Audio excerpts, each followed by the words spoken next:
Oke, jadi sekali lagi bahwa musyawarah desa ini adalah musyawarah tertinggi di desa. Musyawarah desa itu tidak hanya membahas tentang perdes, tidak, tapi musyawarah desa itu adalah membahas berbagai hal yang memang itu dalam tingkatan desa itu harus dimusyawarahkan. Salah satunya adalah tentang data DTKS, data kemiskinan di data terpadu jalan sosial. Jadi intinya hari ini kita musdes tentang DTKS, kemudian nanti akhir Desember atau awal Januari kita ada musdesus tentang penerima BLT dana desa. Jadi intinya kalau sudah dimusyawarahkan, berarti sepakat bersama. Kesepakatan bukan keputusan dari kepala desa, bukan keputusan dari BPD, bukan keputusan dari RT, bukan keputusan dari RW, ini keputusan bersama. Sehingga kalau sudah disepakati tingkat paling atas, berarti ya harus dilaksanakan seperti itu. Jadi tinggal berkaitan dengan data, monggo nanti kami serahkan ke petugas yang akan memandu jalannya dan jalannya dari Pak Kadus Pak Yayu untuk memandu jalannya musyawarah desa terkait data DTKS. Baiklah, terima kasih atas waktunya Bapak Ketua DPD. Sebelumnya, Assalamualaikum warahmatullahi wabarakatuh. Langsung saja untuk salam saling semuanya mengikuti yang di depan dan yang kami hormati Forkopimda Kecamatan Kuarasan yang juga hadir pada kesempatan malam hari ini, dan juga bapak-bapak tamu dan semuanya yang hadir. Perkenalkan, di sini kami selaku operator Desa Banjarja yang menangani terkait dengan kemiskinan yang ada di Desa Banjarja, perlu kami laporkan hasil verifikasi DTKS periode pertama 2024 ini, dan dari jumlah penduduk Desa Banjarja per 2024 ini kami mendapatkan angka di angka 3011 jiwa. Dan untuk jumlah kemiskinan berdasarkan dari data 6NG Jabar untuk 2024 itu dengan jumlah kakak 520 kakak dan jiwanya adalah 1461 jiwa, sangat luar biasa. Tapi alhamdulillah di tahun 2024 ini pemantauan kami dari 2023 kemarin ini alhamdulillah ada penurunan sekitar 8%. Yang tadinya 55% saat ini tinggal 48% untuk jumlah kemiskinan yang ada di Desa Banjarja. Alhamdulillah makmur, berarti bisa menjadi desa mandiri. Dan berdasarkan verifikasi tahap ini untuk pengajuan DTKS yang baru, kami mengambil 2 tahap karena mungkin nanti rencana di akhir Desember juga akan ada mustis terkait DTKS untuk usulan. Dan untuk saat ini kita mengamankan dulu dari tahun 2023 kemarin yang diusulkan belum bisa masuk dalam antrian, makanya di tahun 2024 untuk tahap pertama ini kita mengacu ke pengusulan DTKS dulu. Kenapa kami mengambil langkah itu? Permasalahannya adalah ini berkaitan dengan warga masyarakat yang terutama membutuhkan untuk SKTN, surat keterangan tidak mampu, dan biasanya yang punya anak didik di sekolah. Ini kendala kami kemarin, saking banyak yang minta tapi ternyata tidak masuk dalam DTKS. Di saat kita buka di sisi Jateng untuk karena perbedaannya ada 2 ya. Jadi sisi Jateng itu diperlakukan hanya untuk tingkat SLTA, itu akan muncul nomor ID-nya. Dan kemudian yang satunya adalah SKJ kabupaten, itu hanya muncul dengan menggunakan nomor NIK. Jadi itu hanya berlaku untuk SMP ke bawah sampai SD. Nah, karena kendala itu, makanya kita ambil langkah yang pertama adalah untuk tahap ini adalah pengusulan dalam pengusulan DTKS, belum masalah bantuan. Juga perlu kami sampaikan sebelum kami sebutkan dari semuanya, atau kami perlu jelaskan bahwa ternyata setelah kami menerima berita kemarin rakor di tingkat kecamatan, bahwa ternyata kemiskinan itu di pusat itu terjadi adanya sistem random delting, dalam artian penghapusan secara acak. Makanya ini Pak RT, Pak RW ini perlu jelaskan saat ini, karena itu informasi baru kemarin. Nanti secara detailnya ada pendampingnya yang di belakang sana, yang paling ganteng dari Kabupaten Kebumen, itu untuk menjelaskan apa sih jadi random delting. Dan ini intinya dasarnya itu bahwa penghapusannya itu secara acak, Pak. Dengan adanya seperti itu, kami harus menyiapkan berita acara, kami harus menyusun data by name by trace-nya dalam waktu 1 minggu. Kami nggak mampu, makanya kami hanya bisa mengusulkan daripada pengusulan baru yang untuk warga yang belum masuk dalam DTKS. Jadi ternyata Pak Bu, setelah saya buka di CKJ itu, namanya ada misalnya untuk Pak Gunarso, dan kisku mati ya. Nah, makanya kemarin ada yang komplain gitu, apa saya agak dengar.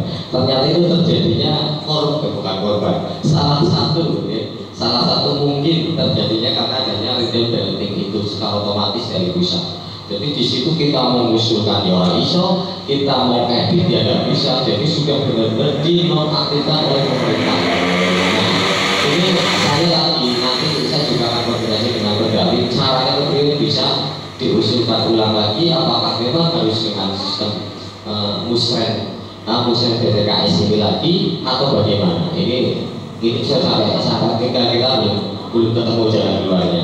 Jadi seperti itu guys, sedikit gambaran. Jadi Pak RT, Pak RW, warganya jenengan nanti takut dene bantuanku mandul, dene kisiku mati. Inilah permasalahannya yang mungkin nanti akan dijelaskan dari pendamping atau tangan kanannya Dinsos, Dinas Sosial Kabupaten Kebumen, untuk bisa menjelaskan. Nah, untuk data pengajuan TTKS yang baru ini, kami mengambil data yaitu penambahan anggota baru. Misalkan Ibu Winasi dilarang putranya belum masuk, di situ baru 4. Nah, ini baru diusulkan. Ini jadi seperti itu. Kemudian yang tidak bisa terverifikasi di tahun yang lalu kita usulkan lagi. Dan data yang bermasalah, jauh-jauh Pak RT Pak RW mohon ditegaskan ke masyarakat karena apa? Kakak ini penting, ya.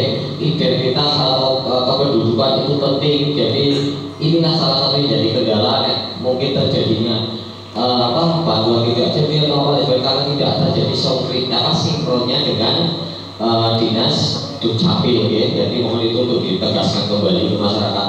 Saya juga belas ke Pak RT, ke Pak RW, ke lurah departemennya ya, lurah dusunnya. Jangan bilang usulnya gitu loh. Tapi karena data bermasalah, karena dia nggak mau update data yang terbaru, itulah kendalanya salah satunya.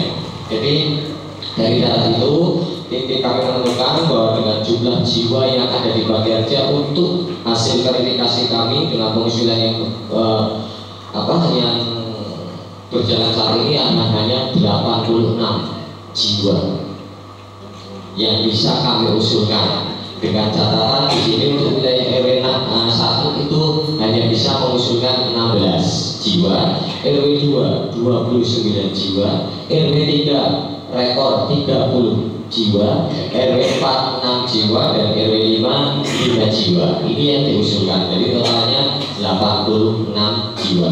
Kemudian ini ada juga penghapusan. Penghapusan ini dikarenakan sudah tidak layak lagi. Apa yang tadi disampaikan Pak Ketua, Jerowis dihapus muncul kayak mani. Mudah-mudahan Pak dengan sistem yang baru ini, insya Allah kalau memang sudah berderet, itu akan otomatis berderet. Karena apa?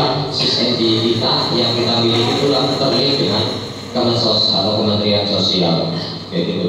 Jadi untuk disebabkan karena tadi sudah tidak layak menerima karena mampu, kemudian pindah alamat, ya. Jadi dia yang bersangkutan sudah bukan lagi Batiarja lagi, dan yang terakhir meninggal dunia. Jadi ini dari rangkaian ini semuanya kita mendapatkan dengan jumlah 69 jiwa, dengan RW 1 14 jiwa, RW 2 22 jiwa, kemudian RW 3 16 jiwa, RW 4 14 jiwa, dan RW 5 sejumlah 3 jiwa. Ini yang akan nanti tidak ataupun sudah tidak lagi masuk dalam DTKS. Mungkin untuk penjelasan ini hanya itu yang dapat kami sampaikan, dan sekali lagi kami tidak bisa menampakkan di layar monitor itu karena ini saya juga masih proses pengeditan karena harus manual, tidak bisa copy paste. Jadi ini manual harus diketik secara langsung. Nah, harusnya sudah selesai, tapi kendalanya tadi kami sampaikan mengingat adanya sistem redundancy yang kemarin baru terjadi di program yang ada di Kemensos. Jadi terus kami mengalami kesulitan luar biasa untuk memetani karena total ada 1.461 jiwa Pak dalam satu waktu 1 minggu, terus kami angkat tangan jadi mungkin tidak mampu waktunya. Mungkin hanya itu yang dapat kami sampaikan terlebih dahulu, nanti akan disambung oleh beliau. Mungkin panjenengan pengen bertanya tentang kemiskinan dan sebagainya, nanti ada Bapak Jamil selaku tangan kanan dari Kementerian dari Dinsos Kabupaten Kebumen. Hanya itu yang dapat kami sampaikan. Assalamualaikum warahmatullahi wabarakatuh. Mohon silakan Pak Jamil untuk dilanjut saja.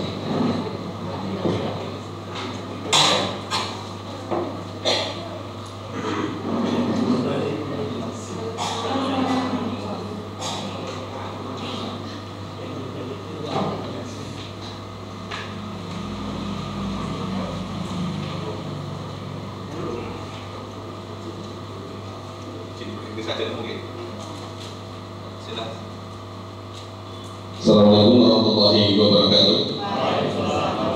Alhamdulillah, salatu wassalamu ala rasulillah, la haula wala quwwata illa billah. Mungkin Ustaz saja yang terhormat Bapak Kepala Desa, pekerja, Bapak Minca yang hadir secara pribadi, Bapak Sekjam, Bapak Ketua BPD, dan segenap anggotanya beserta tamu undangan yang kami hormati. Semoga panjenengan semua malam minggu ini sudah pengennya itu perasaan saya sehat semuanya deh, berarti masih sehat, dari tidak. Perkenalkan, saya Jody Dantoro, pendamping sosial PKH Kecamatan Warasan. Khususnya saya mendampingi dan melayani untuk Desa Banjarja. Tentu saya merasa jadi pusat perhatian, terutama penjagaan semuanya dan ibu-ibu terutama, khususnya kalau di lapangan atau ada yang kenal saya ibu-ibu? Oh kadang alhamdulillah, sayangnya ibu, dan kita kenal sekarang loh gitu loh. Terima kasih. Mungkin terlalu kalau saya tangan kanannya ke dinas sosial, ya alhamdulillah tangan kanan dengan tangan yang lain juga sih, dinas kebersihan di sebelahnya. Terkait dengan apa yang disampaikan oleh operator desa Bapak Yayo tadi, betul, dilema kita ada di dalam DTKS, data terpadu kesejahteraan sosial. Penjenengan akan mengatakan kayak datanya kami di sebenarnya tiba-tiba muncul, tiba-tiba keluar, artinya delete otomatis tanpa ada informasi kepada kami. Itu bagian daripada kehidupan itu harus ada misterinya. Pak operator juga seperti itu masih misteri juga. Artinya dalam kesempatan yang baik ini, forum ini adalah forum tertinggi untuk segala macam diskusi musyawarah. Artinya disinilah penjenengan bisa sama-sama mendiskusikan, termasuk juga di dalamnya adalah kesepakatan tentang DTKS. Faktanya begini Bapak-Bapak sekalian dan Ibu-Ibu yang kami hormati, nama-nama itu sebenarnya bukan nama yang ajaib, tetapi ada proses. Proses itu ada di mana? Adanya pengusulan daripada masyarakat, dan penjenengan adalah wakil-wakil daripada masyarakat itu sendiri. Artinya validitasnya insya Allah terjamin, walaupun memang tidak ada validitas 100%. Jadi misalnya pun, kalau saya terus terang mendampingi sejak hampir 1 dekade, artinya ada yang sudah menerima bantuan di Desa Banjarja ini 1 dekade lama, Mas, pendek Bu. 2 periode.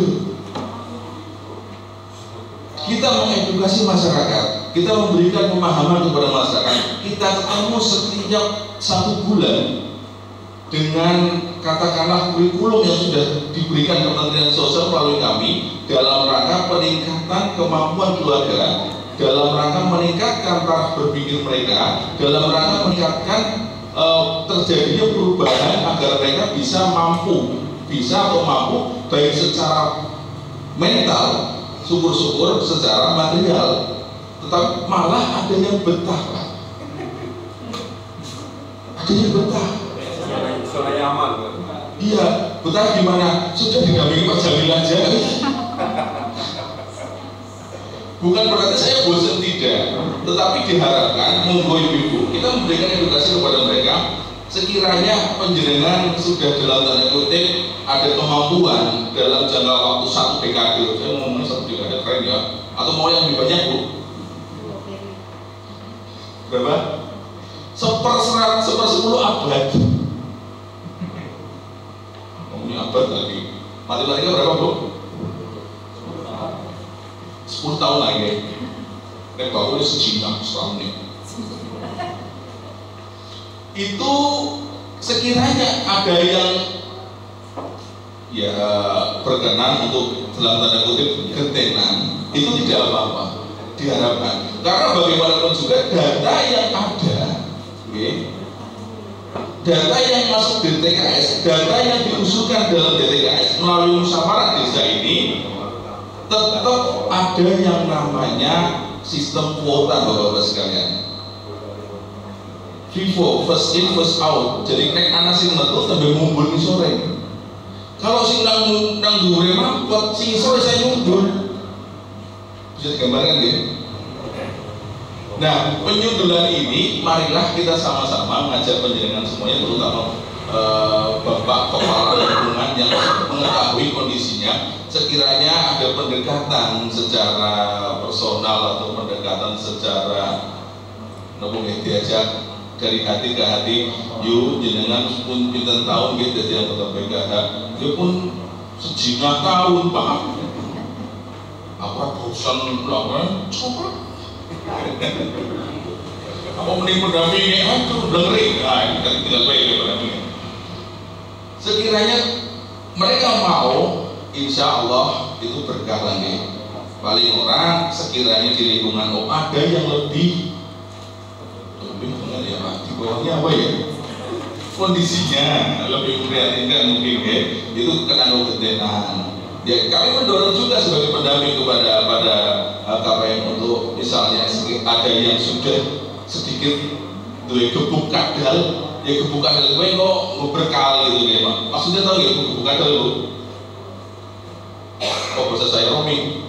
Sedikit punya modal, sedikit punya kemampuan, sedikit bisa ada hal yang dilakukan untuk meningkatkan, untuk melakukan tambahan ekonomi. Ya monggo gentosan kalian kang sanesipun kang ngeten nggih. Nah sekiranya seperti itu, maka ini akan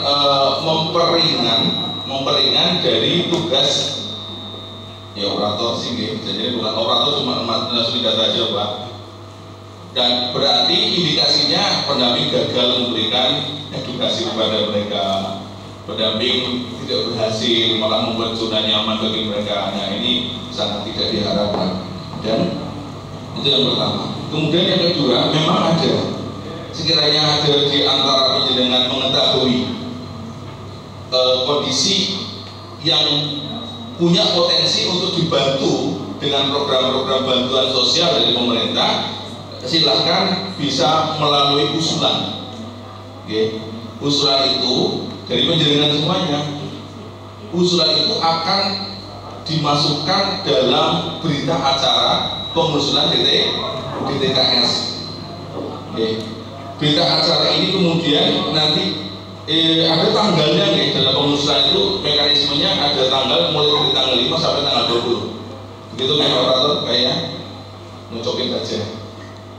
Dari selama 5-20 itu ada pengusulan. Pengusulannya ya normatif, ada berita acara, dan itu sekarang diwajibkan oleh dinas sosial. untuk membuktikan bahwasanya ini ada aspirasi, ini ada data yang validitasnya dijamin karena ditandatangani, diketahui oleh masyarakat penjenengan sebagai wakilnya, dan karena ini ada kontrolnya.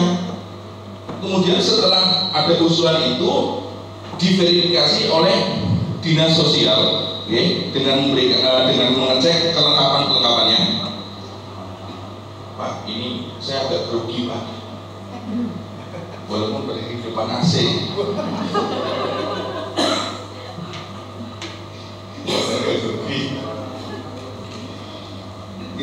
Ada pertama kelengkapannya adalah berita acara musdes atau kelurahan, kemudian ada dokumentasi musdesnya, kemudian ada foto publikasi. Jadi hasil musdesnya itu ditempel di papan yang bisa diakses masyarakat, kemudian ada daftar hadir. Nah, setelah itu kapan hal itu? Setelah tanggal 20, berarti 21 sampai 23. Kemudian nanti ada finalisasi pada tanggal 23. Selanjutnya dari dinas sosial itu akan melakukan approval, persetujuan pada tanggal 24-nya. Kemudian disahkan juga setelah di-approval, artinya tanggal 24 itu sudah fix, itu ada pengesahan. Kemudian masuk lagi antara tanggal 24 sampai 26 itu pengesahan oleh pemerintah daerah. Kalau tadi masih di dinas sosial, kemudian pada tanggal 24-26 itu ke bupati atau sekda, kemudian pengunggahan atau uploading pengesahan itu setelah tanggal 26. Itu alurnya. Artinya apa? Artinya penjenengan bisa mengontrol, penjenengan juga bisa memantau data-data yang diusulkan layak atau tidak layak, silahkan didiskusikan, bukan diperdebatkan. Termasuk ketika ada sosialisasi ditempel di papan dan didokumentasikan, artinya apa? Masyarakat bisa mengakses, masyarakat bisa melakukan sanggahan. Tentu sanggahan itu juga nanti ada surat dan lain-lainnya ya secara formulir. Nah, itu alurnya Bapak-Bapak sekalian. Nah, maka dengan demikian kami sebagai pendamping berterima kasih kepada pemerintah desa Banjarnegara khususnya karena diberikan kesempatan untuk sama-sama kita dalam tanda kutip memantau, ya walaupun ini kebijakan desa dan masyarakat diberikan alokasi khusus waktu dan tempat serta segala macamnya. Sebelumnya kami sudah diskusi dengan Bapak Camat, dan Bapak Camat juga mendorong untuk masing-masing desa melakukan hal seperti ini. Alhamdulillah kami berikan apresiasi tinggi-tingginya kepada pemerintah desa Banjarnegara yang sudah melakukan ini, Bapak Kepala Desa dan operator serta lembaga apa ini istilahnya Pak yang mengerjakan ini apa namanya, lembaga MOFSA DPR-nya desa atau gimana? Itulah, Bu. Iya. Apa Bu? Buku nggak kenal malah gimana sih? Intinya itu BPD ya, ini lembaga tertinggi desa di mana ini ada musyawarah, di sini ada kontrol, di sini ada koreksi dan semuanya dalam satu tujuan untuk kemajuan desa Banjarnegara terutama. Mungkin itu secara umum normatif yang saya bisa sampaikan. Ada yang perlu diskusi nggak Pak? Tidak ada ya? Oke, silakan kalau ada yang pada mulut Yusuf terkait dengan TKS. Bapak Ibu, ada yang mau ditanyakan terkait bantuan. Tapi lebih senang kalau ya jangan bantuan lah deh. Kalau nggak ada masalah biasanya ya bantu usaha. Oh nggak ada yang tertawa Pak, saya mau berdosa. Kali udah siap semuanya ini. Oh, penjaringan udah berdiri saat monggo. Hanya karena sumber ini juga ada kaitannya dengan pencerahan terhadap jenis berbagai jenis bansos yang di sumber. Kalau katakan penerima bansos, bahwa KIS itu juga termasuk bansos ya.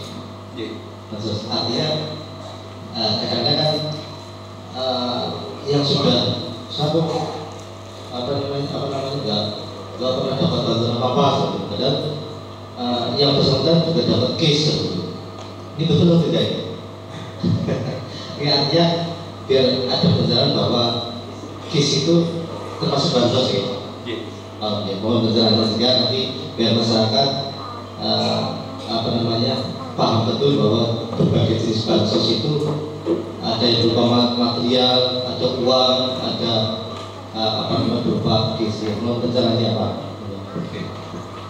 Terima kasih Bapak Ketua BPD kita. Memang betul, jadi ini pertanyaan yang memang wakil masyarakat utama nggih. Saya juga nyuwun tolong sekiranya ada pertanyaan itu bisa disampaikan karena penjelasan juga bagian daripada wakil masyarakat. Ada beberapa kriteria bantuan sosial yang terutama di dalam aplikasi Kementerian Sosial yaitu SING, termasuk juga ini mohon diketahui juga bahwasanya ketika kita melakukan sorang sharing atas dengan bantuan daripada perwakilan masyarakat itu ada kriterianya. Yang pertama adalah asumsi bahwa ini klaster terendah, Bapak. Artinya secara bantuan ini orang yang paling butuh itu ada PKH. Dan makanya PKH ini mendapatkan bantuan komplementer, bantuan pelengkap, tidak hanya bansos PKH saja, yaitu bantuan bersyarat tunai sekarang. Okay.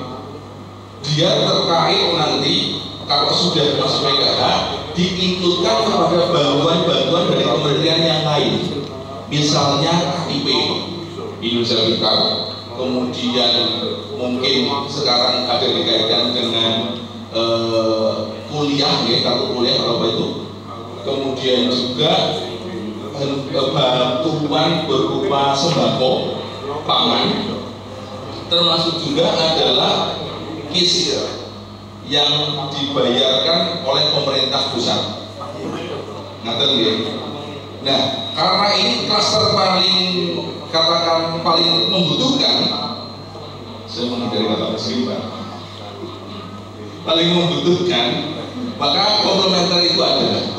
Tapi kemudian ketika di masyarakat diketahui bahwasanya dia orang pati cocok nang PKH ini, sudah ada sedikit peningkatan kemampuan ekonominya, maka bisa jadi bantuan PKH-nya itu hilang, tetapi dia masih mendapatkan bantuan pangan atau sembako. Ada seperti itu nih Pak? Ada. Ketika dia posisinya meningkat lagi, bisa jadi dia PKH-nya tidak ada, bantuan pangannya tidak ada, tetapi KIS BPJS yang dibayarkan oleh pemerintah, istilahnya saya lupa ya,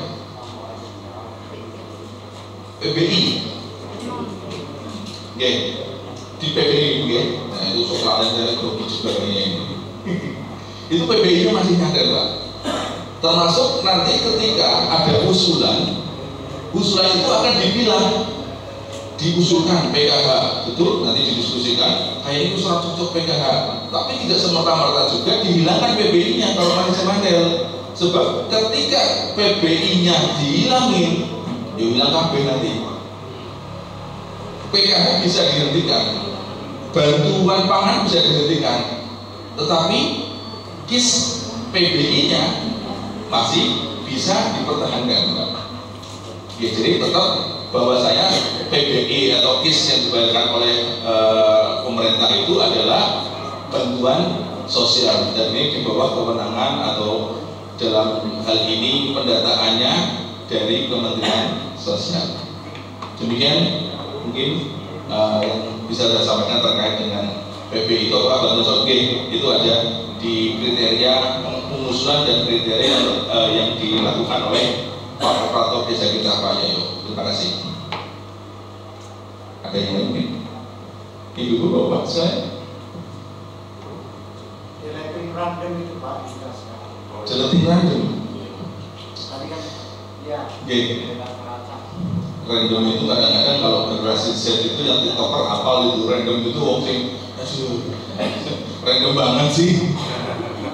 Saya mencoba menjalani generasi Z. Walaupun saya udah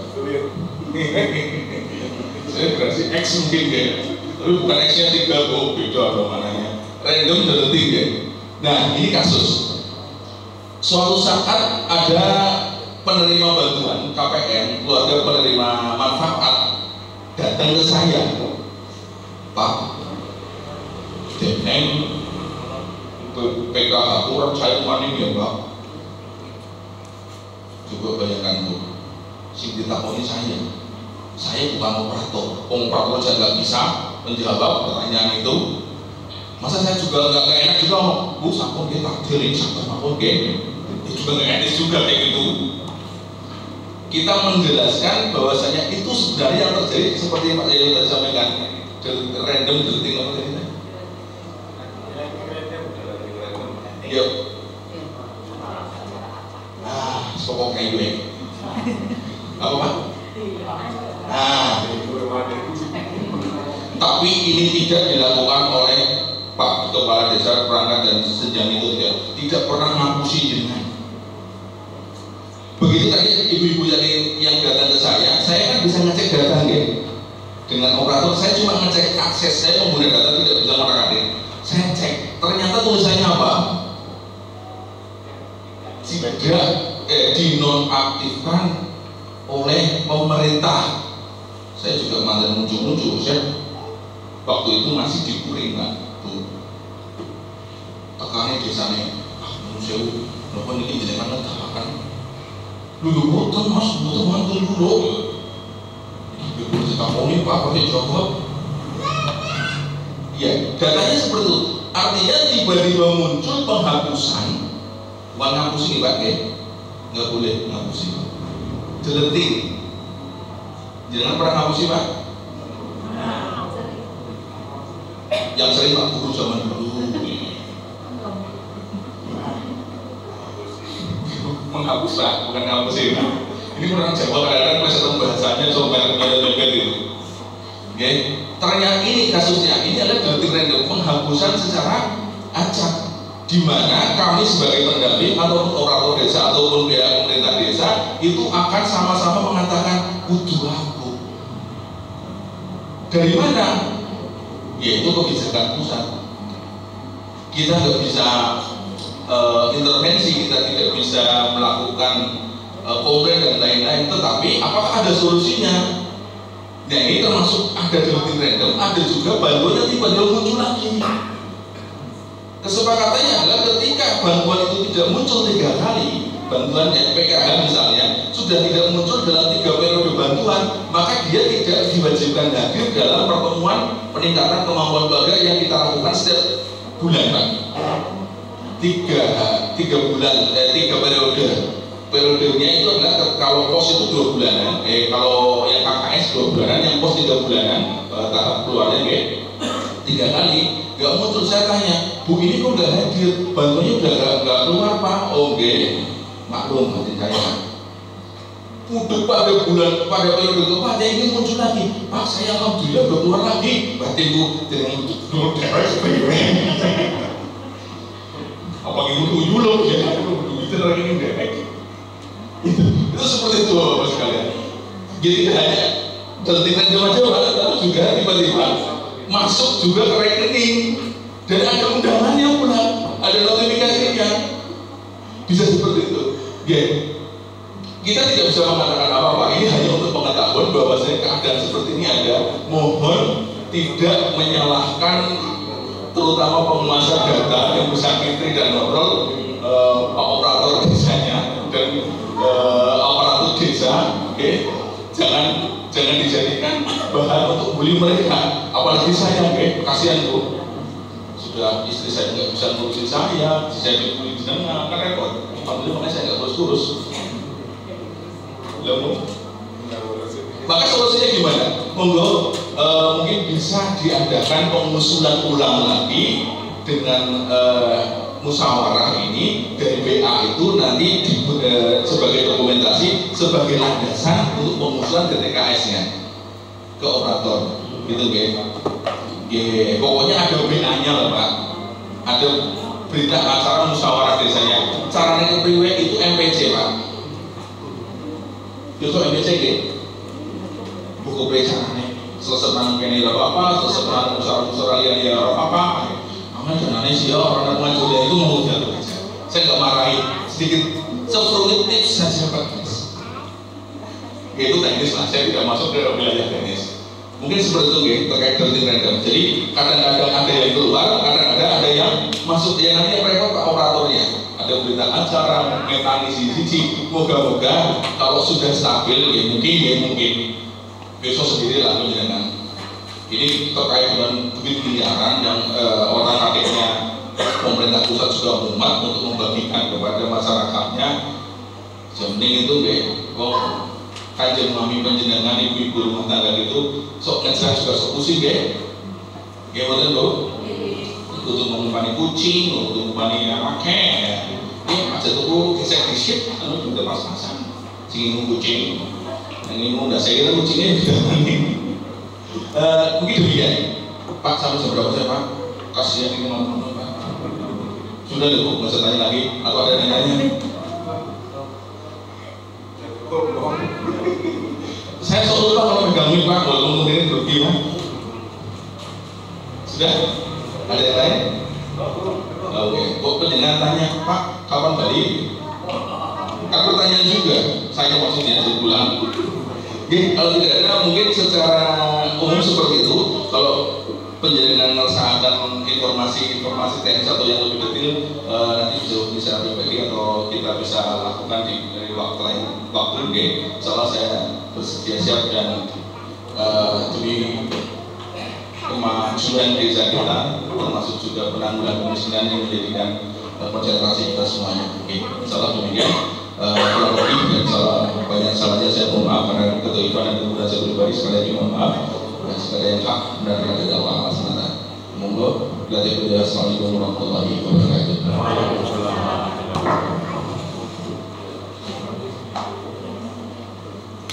Untuk Pak Kadus Yayo masih ada tambahan?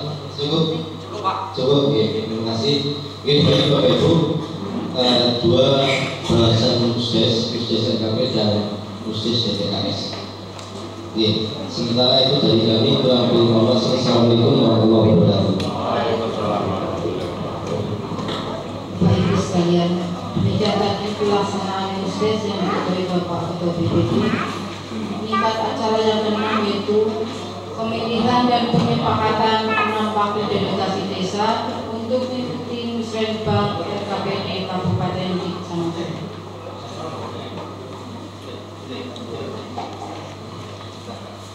Tingkat acara yang ke-7 yaitu penandatanganan berita acara.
Baiklah,